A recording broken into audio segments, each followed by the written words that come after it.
ఈ ధనుర్మాసంలో మనల్నందరినీ తరింపచేయడానికి ఆ గోదాదేవి తిరుప్పావై అనే పాసురాలను రచించి ఆలపించింది.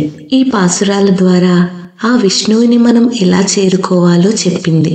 23, 24 పాసురాలలో గోదాదేవి రాక్షసులను, అసురులను ఎంతో తేలిగ్గా అంతమొందించి ఎంతో పరాక్రమవంతుడైన ఆ స్వామి భక్తుల విషయంలో ఎంత నిర్మలంగా, ఎంత సౌమ్యంగా, ఎంత ప్రేమగా ఉంటాడో వర్ణించింది.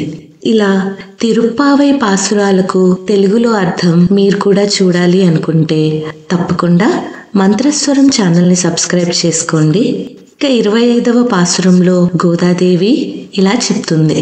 ఓ కృష్ణ, పరమ భాగ్యవతి అగు శ్రీ దేవకీ దేవికి ముద్దుల పట్టిగా అవతరించి అదే రాత్రి శ్రీ యశోదామాతకు అల్లారు ముద్దు బిడ్డవై రహస్యముగా శుక్లపక్ష చంద్రుని వలె పెరుగుతుండగా గూఢచారుల వలన ఈ విషయము ఎరిగిన కంసుడు నిన్ను మట్టుబెట్టేందుకు ఆలోచిస్తుండగా అతని యత్నములన్నిటినీ వ్యర్థం చేసి అతని గర్భమున చిచ్చుపెట్టినట్లు నిలిచిన భక్తవత్సలుడవు.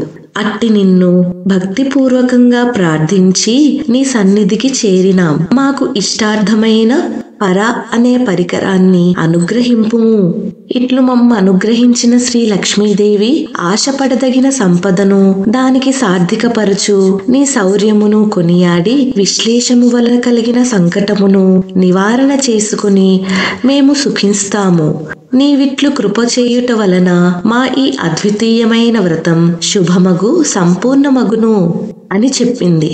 ఇక 26వ పాసురంలో ఆశ్రిత వ్యామోహమే స్వరూపముగా కలిగిన ఇంద్రనీలామణి వంటి శరీరము కలవాడా, ఓ వటపత్రసాయి, మార్గశీర్ష మాస స్నానం చెయ్యగా వచ్చాము. మా పూర్వులున్ను ఈ స్నానవ్రతాన్ని ఆచరించి ఉన్నారు.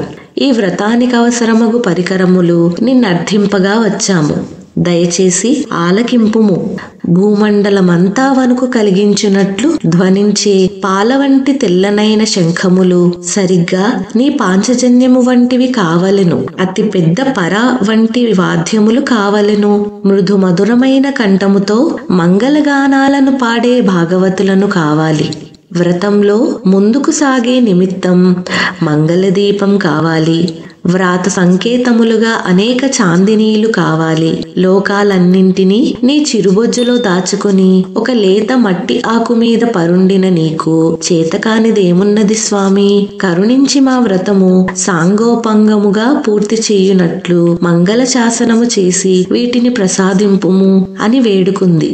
ఈ 25, 26 పాసురాలలో గోదాదేవి కృష్ణుని ఇద్దరి తల్లులను పొగిడి కృష్ణుని కూడా ఎంతగానో పొగిడి సాగడానికి కావలసిన పరికరాలను ఇవ్వమని వేడుకుంది. ఇక 27, 28వ పాసురాలకు కాను తెలుగులో భావం రేపు చూద్దాం.